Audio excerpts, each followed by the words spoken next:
Oui, Talibé Bari, on va continuer. Docteur, on va parler du dialogue, oui. Le cadre de dialogue interguinéen. Oui.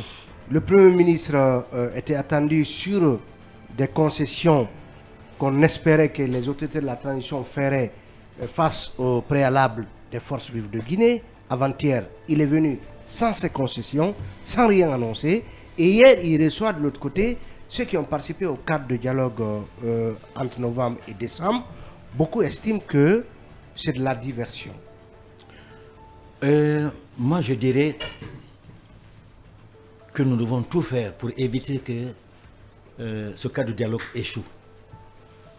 Surtout, le gouvernement doit tout faire pour éviter que ce cadre de dialogue échoue. Bien.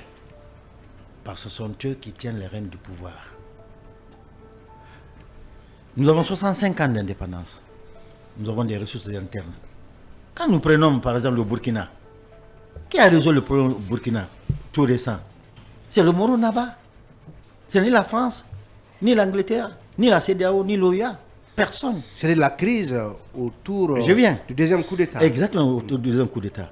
Au Mali, avec l'imam Diko. Nous ici, nous avons des personnalités qui ne respectent pas aujourd'hui un El Hadj Mamadou Salou Camara.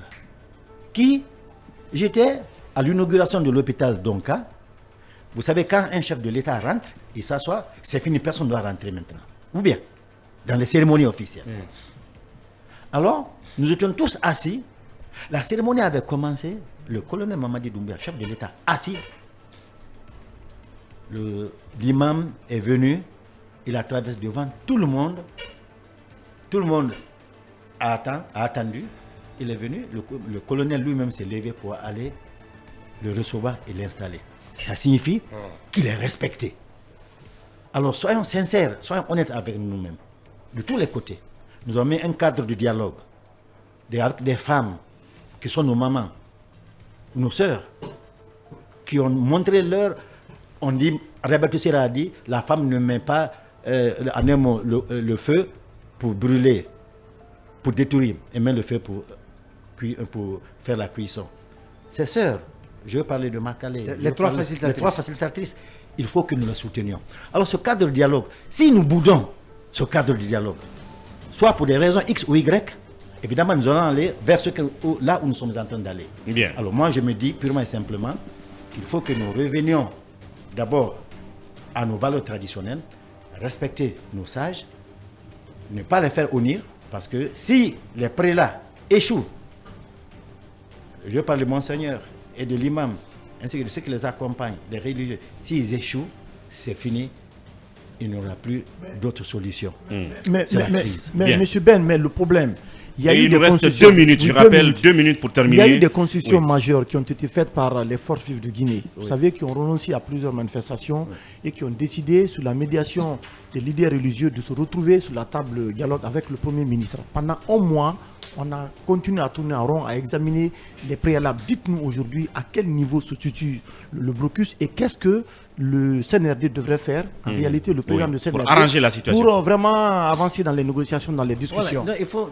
d'abord, comme ça, la négociation se fait en vase clos, on n'a pas exposé tout ce qui se dit, mais c'est clair que dans la technique de négociation, il faut que chacun lâche de l'Est.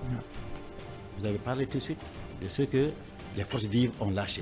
Bien. Alors, il est important aussi que le CNRD fasse un geste officiel de lâchage. Et moi, je plaiderais même à ceux qui sont emprisonnés pour des raisons d'opinion. Est-ce que vous ne pensez pas que c'est le blocus, c'est le point gênant? Mais si on libère tout de suite un Fonike Mangé, Ibrahim, je ne sais pas, Ibrahim Diallo, et le troisième qu'on vient de, comment on appelle ça, Bilo. Mais ça, c'est un bon signal de décrispation. Bien. Parce que tout le monde sait que c'est pour des raisons purement d'opinion politique. Ceux qui sont là-bas pour des raisons économiques, ils doivent rester jusqu'à ce que la situation soit clarifiée, tel que c'est en train d'être fait avec Oye Béavogui en ce moment, qui est en train de prouver quelque part. Oye Guilavogui. Voilà, il faut que chacun passe. Bien. Mais il faut que le CNRD fasse un grand geste en libérant vraiment le plus tôt que possible. Même s'il faut accélérer le procès, ces 3 compatriotes qui sont là pour les raisons d'opinion. Voilà, un grand geste de la part du CNRD pour décrisper la situation. Voilà, c'est ce que tout le monde attend. Est-ce que justement, ils ouvriront les oreilles pour écouter cela? En tout cas, c'est ce qu'on pouvait dire. Merci, docteur, d'être passé pour cette émission. C'est un plaisir et nous serons là pour vous recevoir prochainement. Merci, le plaisir partagé. Oui. Ah oui, cabinet qui veut rajouter quelque chose?